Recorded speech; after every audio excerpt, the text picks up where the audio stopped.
radio network at paranormalking.com.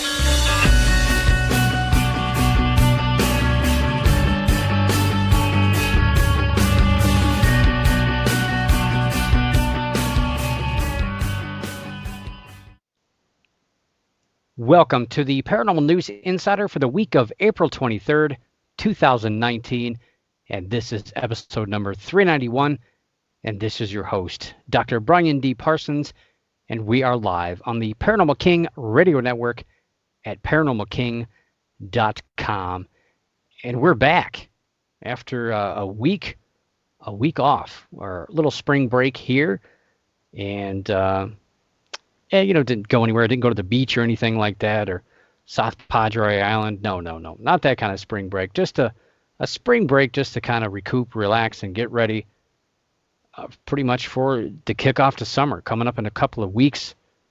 And I'm sure it's going to get a little busy. It's been getting busy finally on the paranormal news front, actually today. And we got a couple of late-breaking stories that we're going to talk about. Very late breaking. I mean, I was clattering on the keyboard literally 2 minutes ago, reading some stories that had just fallen into the newswire. So exciting stuff today. We're going to catch up on a couple of stories that have happened over the last couple of weeks as well. And one thing, I didn't take the week off completely. I actually did a show on Friday night leading into Saturday morning. Had to take a nap.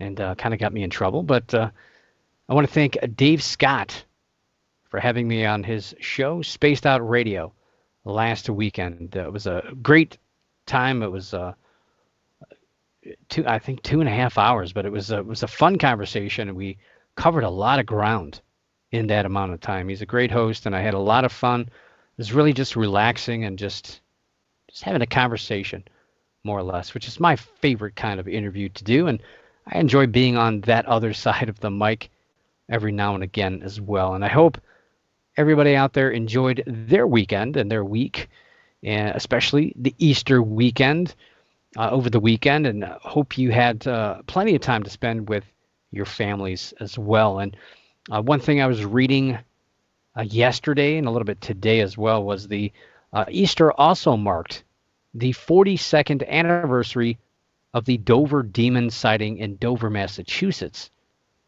Some interesting stuff, and that happened back on April 21st, 1977. A 15-year-old kid saw the creature, and then the following night, another 15-year-old also saw the creature, and of course, that makes it credible. Not really.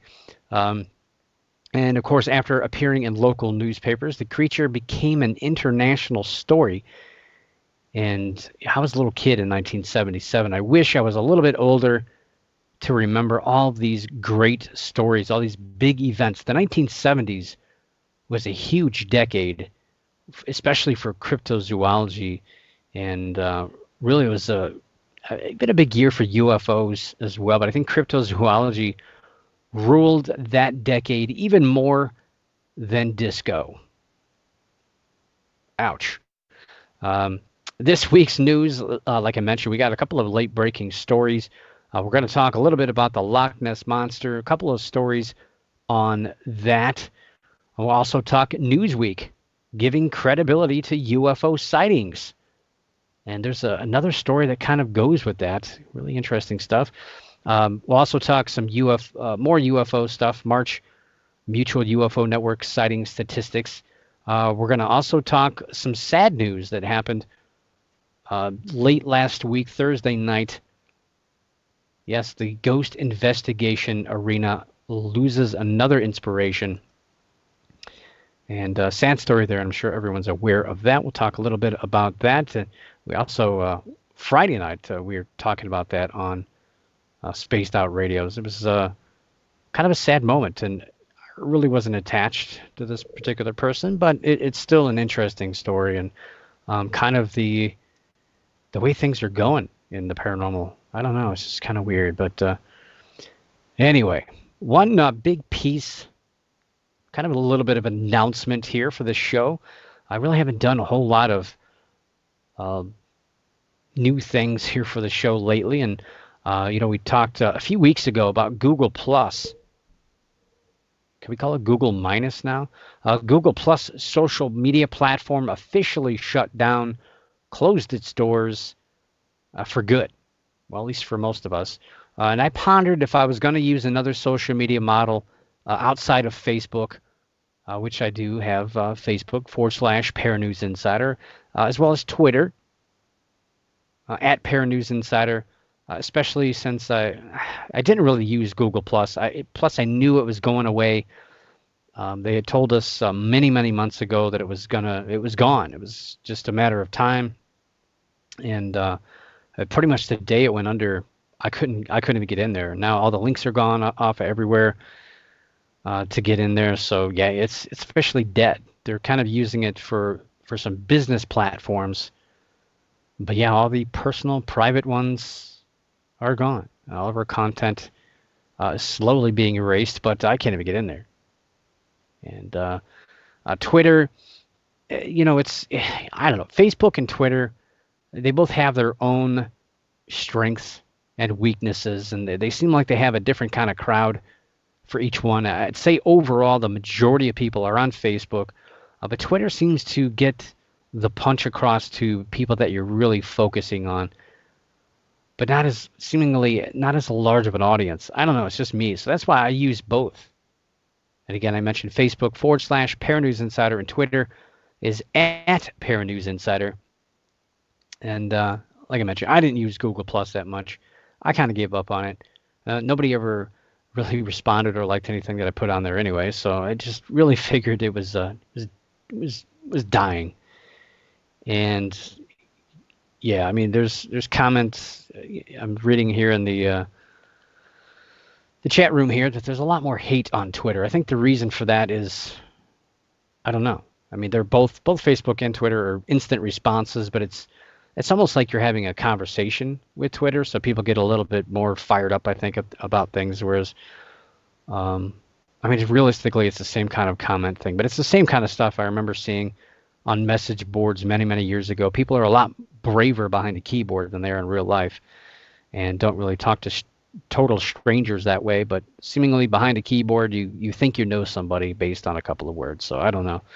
That's just me. But one thing I have noticed recently, especially with the younger folks, is that Instagram seems to be a popular place right now.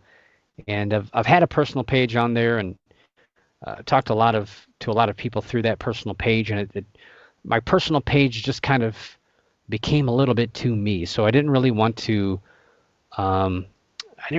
put that for the show, but I did decide to create a page just for the Paranormal News Insider on Instagram. Yes, it's mostly for pictures and videos, and it's kind of taken the place of a couple of other now dead social media platforms, but it's getting a large following. A lot of people are following Instagram, so I felt like, I got to reach out. I got to do it. So just search for Paranews Insider, or you can go to Instagram.com/Paranews Insider, and I'll be posting pictures on there of some updates or some things that, especially events. I think I'm going to use that for that a lot, especially when I go to events. Be uploading some photographs from all that, and instead of using my personal Instagram page, which that's a little bit more baseball stuff than cryptid and anything else. But MySpace has been gone for quite a while. Well, they're not really gone, but personal MySpace pages have been flushed years ago, and MySpace is basically just for musicians at this point. I used MySpace. People fighting over my top 8 all the time. I can't believe that. MySpace, yes, there for a while, MySpace was the largest social media platform. Nobody used Facebook. Facebook seemed silly, and it was for children. I think it's kind of the same thing nowadays.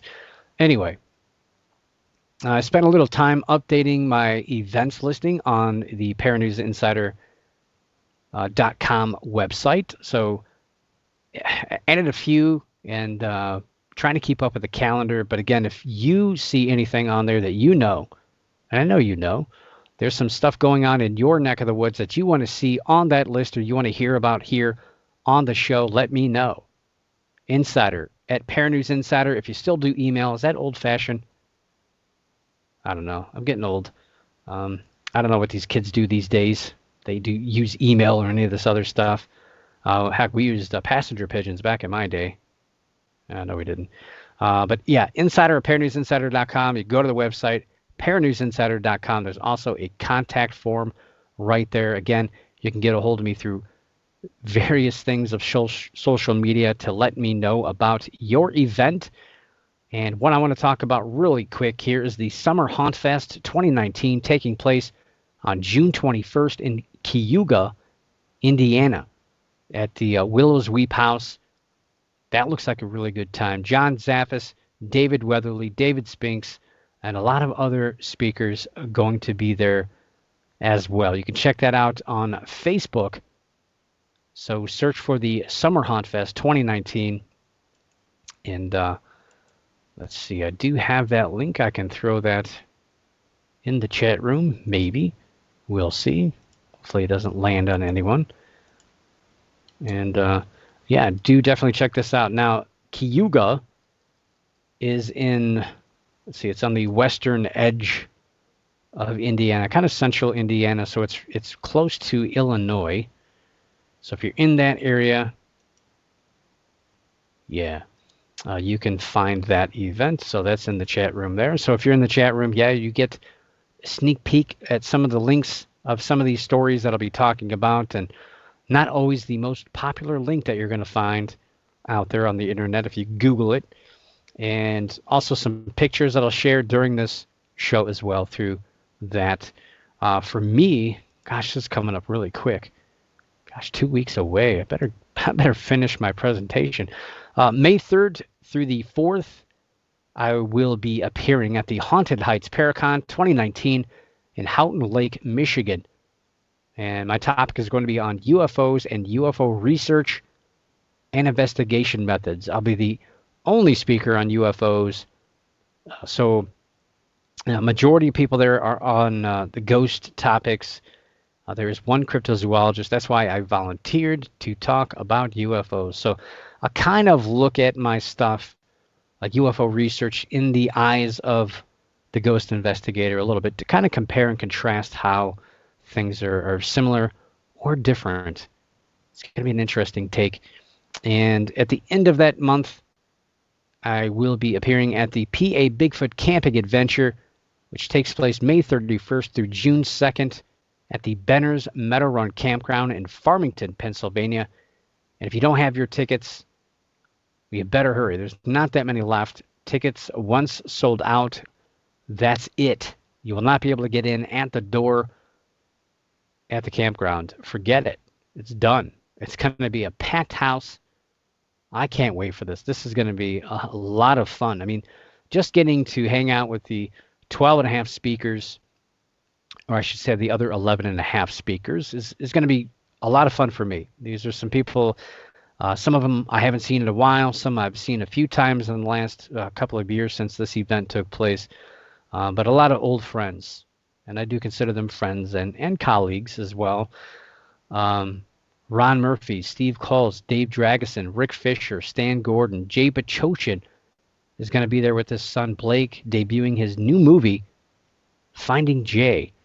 All these guys, good friends of mine, and other speakers, Paul G. Johnson, Dave Spinks, Dave Weatherly, Rosemary Ellen Guiley, as well as the 2017 Cryptozoologist of the Year, Seth Breedlove. And that's a great lineup right there. Fantastic lineup. But there's more. You're also going to have celebrity guests, such as the guys from the Appalachian Investigators of Mysterious Sightings, or Ames. In other words, the guys from the Mountain Monsters television show making their second straight appearance.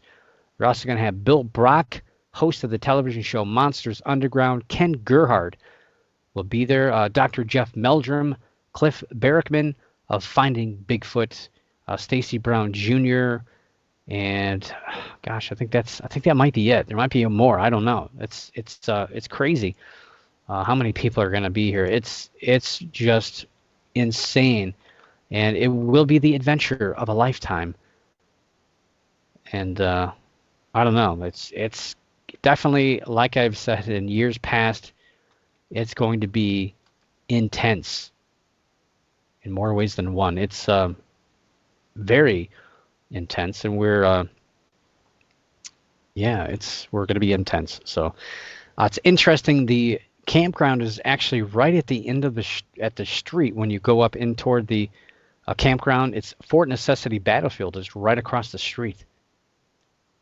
Kind of cool. There's a casino down the road. There's a lot of state game lands around the area, and right near Ohio Pile.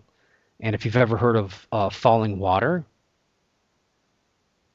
the Frank Lloyd Wright crafted home, it's in pictures. I'm sure you've seen it. If you saw a picture of it, you'd know.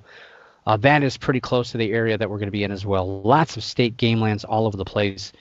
So not really a state park, state forest. There is a couple of state forests close. There's a couple in West Virginia, but we're really near the whole mountain range, especially Chestnut Ridge area, where numerous Bigfoot sightings have happened. As a matter of fact, the campground itself has had Bigfoot sightings in the past. So really interesting event. And yes, I did say Dave Spinks. Dave Spinks will be there. Looking forward to that. It's going to be such a huge event. But unfortunately for me, I recently found out a couple of weeks ago, it was confirmed that I have an event I have to go to on Sunday. That's dealing with baseball stuff. And people are like, whoa, you're going to miss this event for a baseball game? Yeah, well, I'm playing actually at Progressive Field on that Sunday. So I'm going to have to duck out of there as late as I can Saturday night and drive 3.5 hours home to get home in time to go to that. But anyway, you didn't want to hear about that. I personally have some other events coming up, but this weekend, there's a couple of cryptid events. I've got nothing else on the ghost calendar or nothing else on the UFO calendar, but in cryptid, we have the Georgia Bigfoot Conference 2019 taking place April 26th and April 27th in Clayton, Georgia. And apparently that event is sold out from what I read earlier today on Facebook. But fear not, rumor has it that they're going to do another event in October. I don't know if it's true. I read it on Facebook, so it's probably true. And this weekend as well, April 26th through the 28th in Portland, Maine, we have the 4th annual International Cryptozoology Conference, of course held by Lauren Coleman, who operates the International Cryptozoology Conference up there in Portland, Maine. So a couple of big events happening this weekend, but it's all well and good. But we got some news to attend to, and man, the show's almost half over. So fear not. We're going to jump into some news, and we have some Loch Ness Monster stories. Yeah, it's back. It is back. Not once, not twice, but thrice. 3 times a monster. Rory Cameron, a 36-year-old managing director at a bakery, states that he saw something strange on the loch back on April 11th, and the object, whatever he saw, creature, created an area of wake around it. He did manage to capture video of the incident, which is exciting, but it's only 19 seconds long, and the video was shot from very far away, almost like a continent away, and it's pretty much impossible to tell exactly what caused the waves. The sighting occurred near the Urquhart Castle, which is a very popular destination for visitors, and seemingly also the Loch Ness Monster seems to hang out there quite a bit as well. While many people have told him it's probably just a boat, he denies this. He says, no way, it can't be a boat. The boat would have to be minuscule, and there would have to be, he said that's a quote, so quote, minuscule, and there would have to be, quote, water coming out of the back, unquote. Both of these statements are not true, and it very well could have been a boat. I don't know what he means. So you're saying the Loch Ness Monster is ginormous, like the size of a cruise ship? Because I don't know. Water coming out of the back. I don't know what kind of boat you're riding on. That sounds a little scary to me. And again, the detail is nearly impossible to make out as he is so far away from the action with his phone. You know, I get it. We all have our phones all the time. But if you're going to take something of the Loch Ness Monster, if you're going to go to to see the Loch Ness Monster, you're going to go to Loch Ness, take a better camera. Take some binoculars. Take a telescope. Take something that you can see stuff better. I mean, it's ridiculous now. I mean, it's pretty ridiculous. I'm not gonna beat around the bush here. Some of these things, I just don't get it. Get a binoculars. I do have a picture of his video. So here's the screen cap. I'm gonna throw in the chat room that you're gonna see this awesome picture. Look at all this detail. There it is, the Loch Ness Monster live, right there on my video. Now I get it. Loch Ness Monster is it's a large expansive area, and anywhere around it, it's very hilly, surrounding the loch. It's a long, thin area of water, and what happens here with this is wind really plays havoc on a body of water like this. It makes it do strange things. If you've ever seen a fjord, sometimes water acts strange in fjords as well. I've seen one up in Maine. There's only one really on the eastern coast of the United States, but they act really strange. The water, when the wind goes through, it can create these waves, these wakes that goes through by kind of the way the air flows through valleys and things like that. I think that's what we might be seeing, but I'm pretty sure that's probably a little boat. He just couldn't see it or hear it because he's so far away with that potato taking video. And yeah, I don't know. Interesting stuff. And I do have a link for that as well. I'll throw that in the chat room if you want to read all about Rory Cameron. And interestingly enough, it's official. This sighting is now official as a Loch Ness Monster sighting, as it's in the books. You may wonder, well, what does that mean? Yes, it's in the books. It's official. Gary Campbell has made it official. Gary Campbell is the keeper of the Register of Sightings at the website LochNessSightings.com. So if he says it's official, it's official. I'm sure he's getting, he's getting interviews. I don't know if he's getting paid for it, but I'm sure people are paying for the story. The United Kingdom is infamous for peddling and pushing a lot of these paranormal stories, and people will get a little check. Probably not a big check, but hey, $20 is $20, or however many pounds that is. I'd like to line my pocket with some pounds. Not those kind of pounds. I got enough pounds around my waist, but you know what I mean. Money is money. And speaking of the Loch Ness Monster, this next Loch Ness Monster story starts out in a pub. Probably not the best area to start a story about the Loch Ness Monster, but the story provides some proof. Well, not proof of the Loch Ness Monster. Not exactly. I guess kind of, sort of.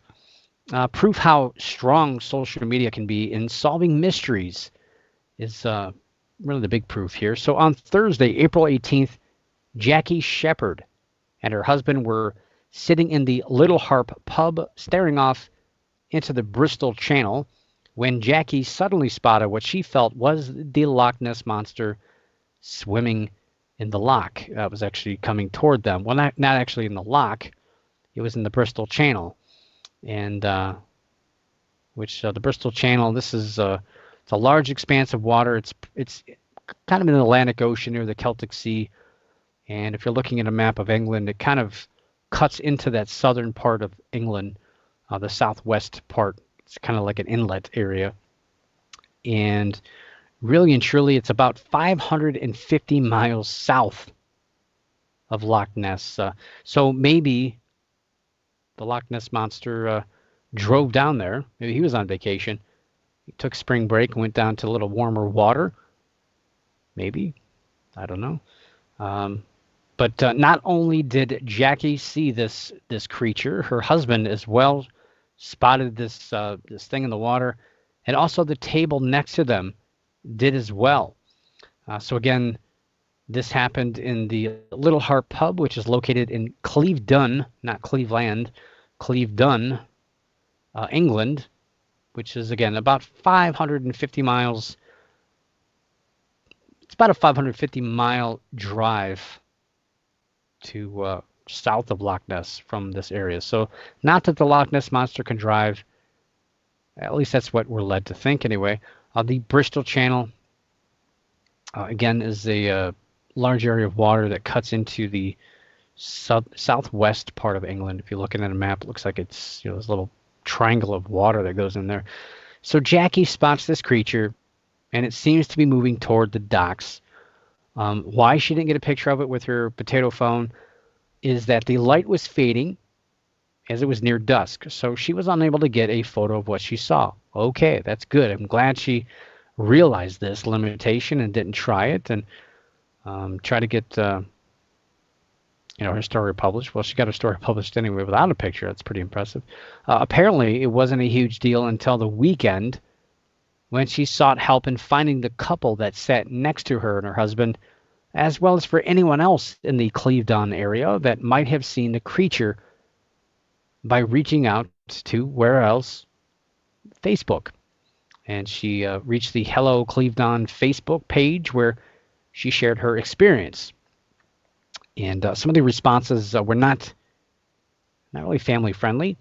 There was a lot of people that were offering rational explanations, but there was no reply by the people that sat next to her. And she explained that she was the designated driver that evening, so she'd not been drinking alcohol. But there was a response by someone else who actually had seen this object. So there's some validation here. And Allie Robertson chimed in and said she had seen it as well. And she did one of the most amazing things I think I've ever heard in any one of these stories about the Loch Ness Monster in the multiple years, 10 years plus I've been covering these stories about this. I've been reading about it. I have one of the first books on the Loch Ness Monster.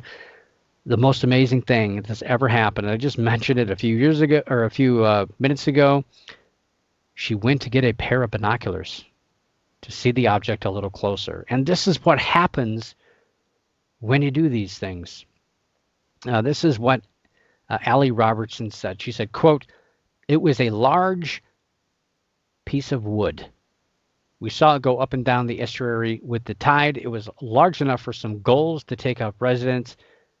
We looked through binoculars," unquote. Amazingly, Jackie actually took this explanation as validation of what she had seen and that it was definitely misidentification. Now, this reaction is, that's another amazing thing. Other than the binoculars, someone actually took a logical explanation as fact, and instead of arguing, no, I know what I saw the Loch Ness Monster. Usually people overreact and get all excited, but this is a really wonderful, warm story. I feel really good about this, and I'm glad that somebody came forward and said what they saw, and the person actually took it as an explanation. It's wonderful. And she didn't whip out the iPhone and try to film it from a mile away. All right, so a late breaking story published just a few hours ago. This is fresh, hot off the presses. Kind of burned my hand, and I did sniff the page a little bit. This story may help to shed a little bit of light as to where the Loch Ness Monster may have come from. Researchers from the University of St. Andrews have put together their own hypothesis as to why claims of the Loch Ness Monster and other similar long-necked creatures began in the 1930s. Well, save you a little bit of trouble here. The short end of the story basically is that the heavy reports of the Loch Ness Monster soared in relation to the number of dinosaurs that became available to be viewed in museums across Britain. These newer dinosaur specimens differed from earlier finds, giving us a glimpse at what we now know as dinosaurs versus what was pretty well known prior to that. Most of these animals were described as snake-like creatures, very slow and not very exciting. Wouldn't have made a very good movie like Jurassic Park. That would have been very unexciting, lazy creatures, barely able to move. So interestingly, as these snake-like dinosaurs diminished from museums, they also noticed that the reports of sea serpents began to dwindle. So maybe there's a little correlation here. They do plenty of research, and I kind of can't wait to get my hands. Hopefully I can get a hold of this research and read it in depth instead of somebody else's interpretation of it. The article in question here points out, it says, quote, the researchers looked through 1,688 historical reports, including books, newspaper accounts, and first-hand testimonies going back hundreds of years of 1,543 sightings, omitting obvious hoaxes, unquote. And this research was published in the Journal of Earth Sciences History. And I'm guessing maybe this could be some pretty big news moving forward in the next couple of days. Like I said, it just broke a couple of hours ago. So it's pretty late over there in the United Kingdom. And if you're listening live, I really appreciate you over there in the United Kingdom. And if you're not listening in the United Kingdom, well, I still appreciate you for tuning in live here on the show. And if you're not listening live, well, you know what? Nah, just kidding. I do appreciate you as well. So that's your cryptid roundup for the week. Lots of Loch Ness Monster. I always think that it's going to just go away. We had a period of time there. No Loch Ness Monster stories all year, except for the fact that the Loch Ness Monster had not been seen or heard from. And now here it is. A bunch of stories all together. But we're going to move to UFO news. And really, one of the best articles I've read on UFOs in quite a while. It was in Newsweek. Yes, Newsweek. Newsweek published an interesting article on UFOs. In the article, Newsweek attempts to rank the famous sightings as far as their potential for credibility. The article is titled, The Most Credible UFO Sightings and Encounters in Modern History According to Research. And it uses a scale that they created using J. Allen Hynek's work as a foundation. The list and scale is also put together with the help of the Scientific Coalition of Ufology. The coalition was started in 2017 and is composed of 45 ufologists. Most of them either have backgrounds in science, the military, or law enforcement, and the group has 11 PhDs between them and has members from NASA and from the European Space Agency. According to the article, the Newsweek credibility scale works like this. It says, quote, the credibility scale works on a point-based system. 1 point is given for sightings with multiple witnesses, another for an expert witness, such as a pilot, air traffic controller, military, or government official. 1 point is awarded for picture evidence and an additional point for film of a moving UFO. Unidentified flying objects can often be explained away as foreign aircraft, so an additional point is given for UFOs seen to be flying in a manner inconsistent with flights as humans know it. Hynek also prized close encounters. Close encounters of the first kind, sightings of an object less than 500 feet away, are given 1 point. Close encounters of the second kind, a UFO event where a physical effect is felt, such as a car light breaks, extreme heat is felt, scorch marks on the ground, these are given 2 points. Finally, close encounters of the third kind, instances where an animated pilot is seen, earn 3 points.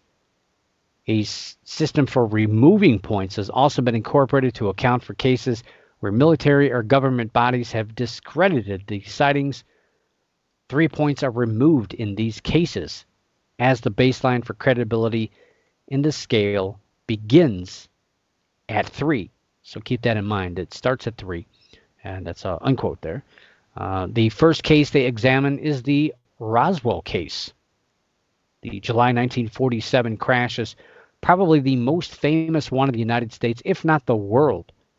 However, due to high potential for misinformation and the fact that the government has spent time and effort to rid itself of this story by pushing information to the public, actually earned Roswell a -2 credibility rating. My big thing about that story is it was supposedly caused by a thunderstorm, knocked the UFO out of the sky, which is crazy when you think about it. A UFO can travel vast distances through outer space, all the crazy things that happen out there, and a silly little lightning bolt knocks it out of the sky. Not to mention, there was not a thunderstorm, not that night, not even that week in the area. Ouch. Anyway, the June 1947 UFO sighting by Kenneth Arnold near Mount Rainier in Washington is the sighting that kind of started the modern day pursuit and interest in UFOs. And most books, even mine that I wrote on UFOs, start out by talking about Kenneth Arnold.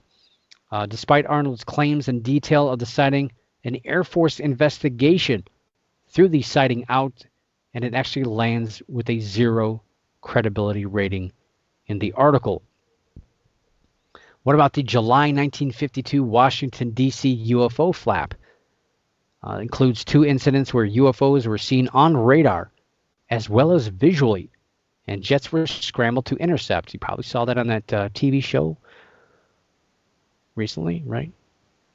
Okay.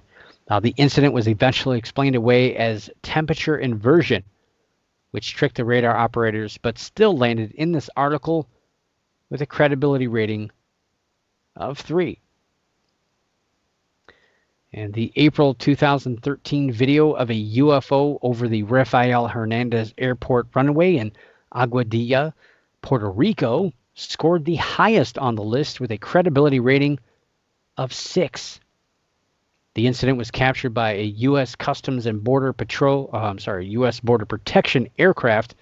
The video was analyzed by a number of officials, and no explanation has been given, at least officially. Although the crew was using the equipment for the first time, and many others have analyzed this footage and discovered it to be nothing more than a bird. A pelican, to be exact. And, I feel really weird about this because there was a 161-page report by the Scientific Coalition for Ufology, and they said that they concluded unanimously no explanation. But I tell you, I can prove it's a pelican too. If you watch the video, I don't know how they missed it. This is weird. Anyway, 2 other aircraft videos released since the government's admittance to the Advanced Aviation Threat Identification Program are also on the 25 event list, which are the USS Nimitz Tic Tac UFO incident and the 2015 Hornet fighter jet footage, which is nicknamed Go Faster. That one is a really interesting one as well. And I will definitely, I forgot to put the other 2 cryptid links in the chat room, but I'm definitely going to put this one in here because it's a pretty big list. There's a lot of stories in here. Like I mentioned, 25 different cases they analyzed. They didn't really, these are just popular stories. They didn't do anything that was involved with any other crashes, which is weird. They only chose the one crash, but no abductions at all. I guess because it's just a personal account, there's nothing else to really look at. And speaking of UFO reports, we have the March Mutual UFO Network sighting statistics. I know we're almost in May already, but this is decent timing. The March Mutual UFO Network sighting statistics. Last year, in March, there was 640 total reports And this was the highest number of reports since 684 back in 2015 for the month of March. Well, this year, MUFON turned in 580 total worldwide reports, so 80 less than last year. That's not good. This was close to 2017, actually, which produced 584 reports. And I was kind of thinking it'd be a lot higher with Project Blue Book being on television, which is just mentioned. But no, apparently not. Of these 580 worldwide reports, 400 came from the United States. The next highest amount of reports came from the United Kingdom with 54. Canada had 32. France had 14. Australia turned in 10. India had 9. Germany had 7. And Mexico had 5. There were 33 other countries that turned in 4 or less reports, with 23 of them only turning in 1 report each. Now, of the 400 U.S. reports, 43 came from California, which led the way. And I always say this, but as it should. California is number 1 in population, so statistically, it should be the highest, with the highest amount of people in that state. Of course, they should. 40 came from Florida. Texas had 22. Michigan turned in 20. Arizona had 18. Illinois had 17. Washington State had 16. New York and Ohio had 14 each. Massachusetts and Missouri had 13 each. Colorado had 11. Pennsylvania and North Carolina had 10 each. And New Jersey and Nevada had 9 apiece. And I like to do the whole kind of breaking things down per capita, which is always in fractions. I do it per 100,000 people per state. So California, the number 1 state as far as population is concerned, according to the statistics. They also were number 1 in the number of sightings at 43. And if you do the math, the per capita, so per 100,000, was a 0.109. 0.109 per capita. So, yeah, not very good. 10% of a person, basically. Florida, number 3 in state population. They were number 2 in cases reported with 40, and they finished with a 0.188. Then we go to Missouri, number 18 in state population. They had 13 sightings. They finished with a 0.212 per capita. Arizona, number 14 in state population, 0.251. And they had 18 sightings. West Virginia, number 38, a 0.277 with only 5 sightings. Vermont, number 49 in state population. They had a 0.319 per capita with 2 sightings. New Mexico, 36th in state population, a 0.382 with 8 sightings. Alaska, number 48 in state population, a 0.407 with their whopping 3 sightings. And Wyoming is number 50 in state population, and they finished with the highest per capita, 0.519. So roughly over 1 person every 200,000 people, I guess, saw, or I should say reported, a UFO in the month of March. And that's there are 3 cases that they had. So again, this is only in that month. These sightings could have taken place years ago, months ago, weeks ago. They were just reported in that month. And one last UFO story I want to talk about really quick. It's actually a late breaking story. And I just saw this literally minutes before I came on the air. And this is definitely one you're going to be hearing about the next couple of days. The government is going to start recognizing UFO cases. I know, this is mind-blowing, mind-boggling, and it's true. I read it on the internet. It has to be true. The U.S. Navy is finalizing some paperwork and soon to be having this information out, talking about designating unexplained sightings. A lot of times they get these things from these reports and they just toss them out. Well, this doesn't make sense. This is not in line with our technology. And they basically just flush the data. It's true. They admitted it. So now they're going to be looking at this. And the other part of it is they don't usually know where to go. Who do we talk to? Who do we send this stuff to? So they're finalizing some information here. And this is good. I think this is good news. This could be one of the top stories that we cover on UFOs in a long time. And they mentioned, they say, quote, if you're in a busy airport and see something, you're supposed to say something. And this was Luis Elizondo, the former Pentagon official who ran the AATIP.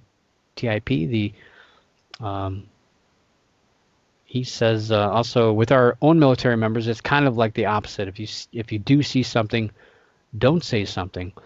And this has been a big problem. This is what's kept a lot of our stuff from really being discovered. And, I just talked about some of the top 25 cases that were analyzed by Newsweek with their credibility scale. And the two top winners of that were stuff that was given by the government. So who knows what else they've had or flushed. But hopefully going forward, they're going to start documenting all this stuff. And, part of it, it's not because they're thinking that these are definitely UFOs driven by aliens, but, it's concerning about what maybe we don't know about other countries or other technology. Just because we don't have it doesn't mean it's not out there. And it says here, what happens in 5 years if this turns out to be an extremely advanced Russian aircraft? I mean, we can't take it for granted. We can't take it that we know everything that's in the sky. And this is great for potential UFO finds as well, as far as unidentified flying aircraft.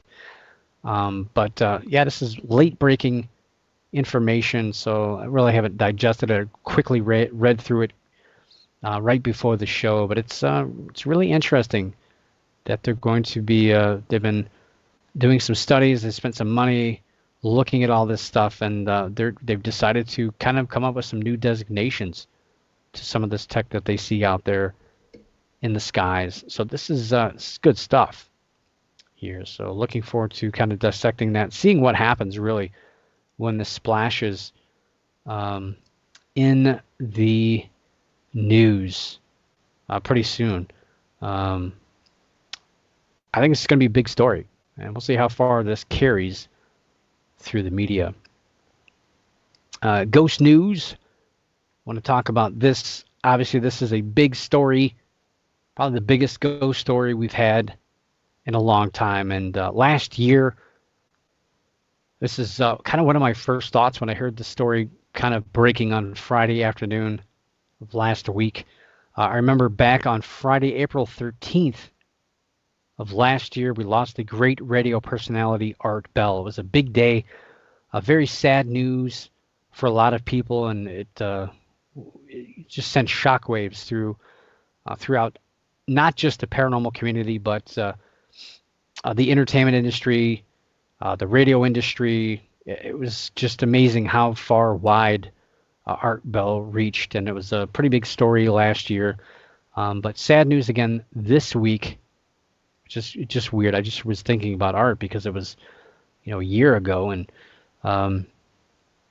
you may have heard about this news that Lorraine Warren passed away last Thursday evening at age 92.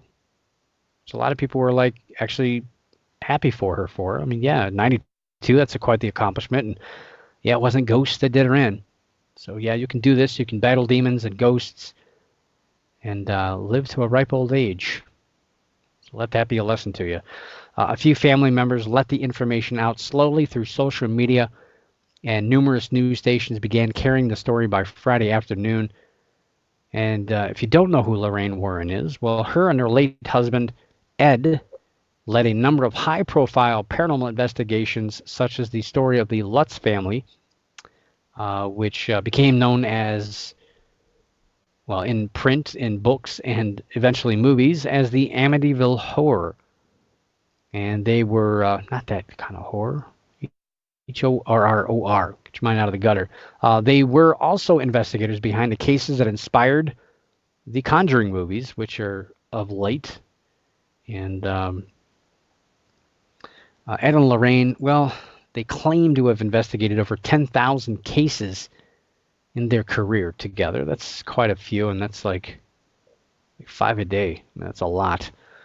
They also founded the New England Society for Psychic Research in 1952. And like a lot of people out there, it was interesting to kind of hear a lot of people talking about Lorraine, and that they've met him at a paranormal convention, and people, trading stories about that. And I was also fortunate to have met Lorraine back in 2010 at a convention that I was speaking at Sharpsville, Pennsylvania.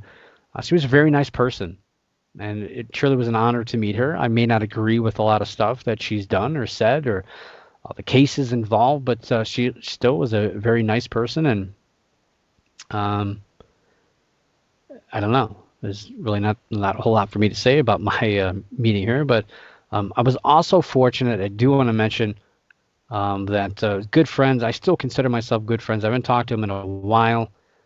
Was a co-host on a radio show, the actual show that started the program here, the Paranormal News Insider, which was called the Grand Dark Conspiracy back in the day, and it changed itself to Darkest Hours Late Night there towards the end. And that was demonologist Dave Considine. He and I shared co-hosting duties with the host of the show, Dan Bouts.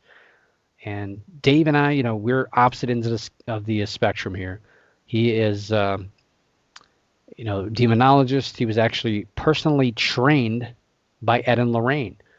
And me, I was trained by science and logical thought. And you would think that the two of us would butt heads. But we get along like little kids. I mean, we had a lot of stuff in common. And our goals are the same: helping people, empowering people, giving their lives back. So, Dave taught me a lot about that other end of the spectrum, and made me kind of I respect who as far as I'm willing to do with that into that spectrum. But he's a fantastic guy, and my thoughts are with him because I know he's really hurting right now to lose Lorraine after all this time, and also the family member of Lorraine Warren and anyone else that were associated with her. You are in my thoughts. And one of the most loved ghost investigation television shows of all time, well, you know it. It's the Sci-Fi Network's Ghost Hunters. Now, that's the one that started it all. That's what people say anyway, that Ghost Hunters started the whole ghost investigation thing. It's not really true. Ghost hunting was pretty popular, and this show was a reaction to that popularity. It was really hard to gauge that because the internet was growing at the time. And there were plenty of ghost shows on TV prior to Ghost Hunters, but nothing with a basically grassroots group like a pair of plumbers going out there. And they were just kind of like a lot of us that were out there. So that's why a lot of us latched onto it. I didn't. I wasn't a big fan. I was out actually investigating. I wasn't watching TV. But anyway, a lot of people modeled themselves after this show, and a lot of people, after a season or two got on DVD, were definitely modeling themselves after this show. I mean, really, it is a good thing because it did bring a lot of great people into this field as well. When you get a lot of people flowing in, it's a good thing. But, I mean, there were some bad things that happened along with that. I'm not going to get in too far into depth with that, I guess. But the show ended in 2016. That's a long run for a TV show. And a lot of other shows have attempted to fill the void with very little success. Well, The Travel Channel has just recently announced that it will have a new series coming soon called Ghost Nation, and it will star Jason Hawes, Steve Gonsalves, Dave Tango, and I think that's it. Those three, the big three. The show will purportedly surround these three former ghost hunters. I guess they're still ghost hunters, but you know what I mean. They were on the show. Taps guys. You can call them Taps, I guess. As they team up with a variety of ghost groups and go on investigations. Kind of sounds like Scooby-Doo. We'll see. We'll see how that... it's going to be interesting to see how the show will affect the culture of ghost investigation, if it has any dent at all, and how well this will do in the ratings. And we'll see also how it kind of swirls the ranks of ghost groups out there and see what pops up. My thought with this, it's almost like, are they trying to pass the torch? So they're trying to get other groups in here to kind of give them their 15 minutes to see maybe who can rise to the top. I don't know. I know Ghost Adventures tried that years ago with a paranormal-based competition show. I don't think did very well, and it caused a lot more problems in the paranormal field than it did any good. There is no word on when this show will debut, but from the sound of it, the show may be on TV by this fall. And quickly, one last little thing. Don't worry, it won't take long. This is groundbreaking information as well that was seen floating around social media in the last couple of days. It's supposed to be a big deal, but it's not.